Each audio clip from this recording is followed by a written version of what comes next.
তো প্রিয় দর্শক বন্ধুরা, আপনাদের সবাইকেই জানাচ্ছি স্বাগতম। ফের একবার আবহাওয়ার গুরুত্বপূর্ণ আপডেট নিয়ে চলে এসেছি। তো আজ 9 এপ্রিল আজ এবং আগামী কিছুদিনের আবহাওয়ার গুরুত্বপূর্ণ আপডেট দেওয়ার চেষ্টা করবো কীরকম পরিস্থিতি থাকার সম্ভাবনা আছে আগামী দিনে।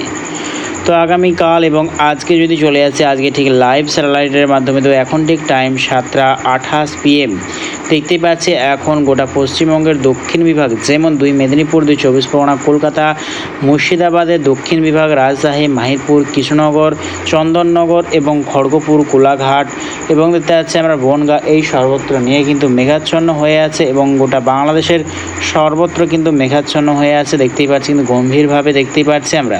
এবং গোটা আসাম, ত্রিপুরা, আজওয়াল এবং মণিপুর এই সর্বত্র নিয়েও কিন্তু প্রচণ্ড মেঘাচ্ছন্ন হয়ে আছে। এবং দেখতে পাচ্ছি আমরা মধ্য ভারতে কিন্তু লাইভ কিন্তু বৃষ্টিপাত হচ্ছে, নাগপুর সাইড নিয়ে কিন্তু এবং করবা, আর দেখতে পাচ্ছি আমরা ভোপালের সাইড নিয়ে কিন্তু লাইভ বৃষ্টিপাত হচ্ছে এই সর্বত্রতে। এবং আগামীকাল যদি চলে যায়, আগামীকাল কীরকম পরিস্থিতি থাকার সম্ভাবনা আছে দেখে নেওয়ার চেষ্টা করব। তো আগামীকাল যদি চলে এসেছি, আগামীকাল ঠিক সকাল টাইমে আমরা দেখতে পাচ্ছি হালকা মেঘাচ্ছন্ন হয়ে আছে পশ্চিমবঙ্গের দক্ষিণ বিভাগ এবং উত্তর বিভাগ সাইডে কিন্তু হালকা মেঘাচ্ছন্ন হয়ে আছে দেখতেই পাচ্ছি। 2 মেদিনীপুর, 2 চব্বিশ পরগনা, কলকাতা এবং উত্তর দিকে যদি চলে যায়, যেমন দেখতে পাচ্ছি আমরা চিত্তরঞ্জন, আসানসোল, গোটা মুর্শিদাবাদ, মালদা, বালুরঘাট এবং বাংলাদেশের রংপুর, কালাই, রাজশাহী, মাহিরপুর, ঢাকা, ময়মনসিংহ, সিলেট এবং মেঘালয় সাইড, আরও দেখতে পাচ্ছি আমরা বরিশাল এবং কুমিল্লা, আর দেখতে পাচ্ছি আমরা মতিহাট, এই সর্বত্র নিয়ে কিন্তু মেঘাচ্ছন্ন হয়ে আছে আগামীকাল ঠিক সকাল টাইমে। এবং ঝাড়খণ্ডের সর্বত্র কিন্তু মেঘাচ্ছন্ন হয়ে আছে।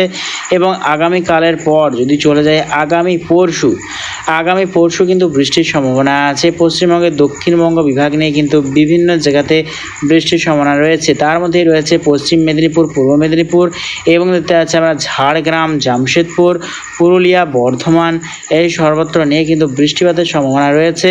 এবং কলকাতার সামনেও কিন্তু বৃষ্টিপাতের সম্ভাবনা রয়েছে আগামী পরশু, অর্থাৎ 11 এপ্রিল বৃহস্পতিবার। এবং দেখতে পাচ্ছি আমরা বাংলাদেশের রাজশাহী, মাহিরপুর এবং দেখতে পাচ্ছি আমরা স্বয়ংনগর, সাতক্ষীরাই, খুলনা, ঢাকার সামনেও কিন্তু বৃষ্টির সম্ভাবনা রয়েছে বৃহস্পতিবার 11 এপ্রিল দেখতেই পাচ্ছি আমরা।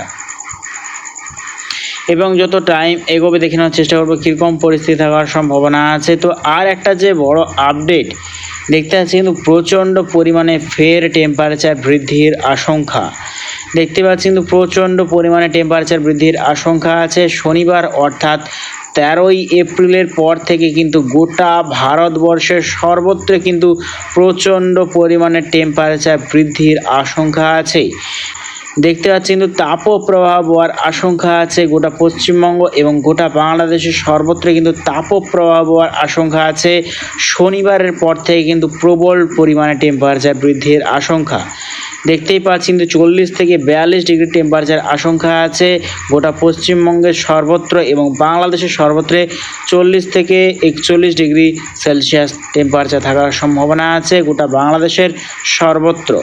তো লাস্ট আপডেট যদি চলে যায়, লাস্ট আপডেট 18 এপ্রিল বৃহস্পতিবার দেখতে পাচ্ছি আমরা। লাস্ট আপডেট 18 এপ্রিল বৃহস্পতিবার দেখতে পাচ্ছি গোটা পশ্চিমবঙ্গের সর্বত্র কিন্তু তাপপ্রবাহ বইবে, তবে বাংলাদেশের উত্তর পূর্ব সাইড যেমন সিলেট, ময়মনসিংহ, মৌলভীবাজার, গোটা ত্রিপুরা, আজওয়াল, শিলাচর, মণিপুর, আসাম, এই সর্বত্র নিয়ে কিন্তু ভারী বৃষ্টিপাতের সম্ভাবনা রয়েছে আগামী দিনে।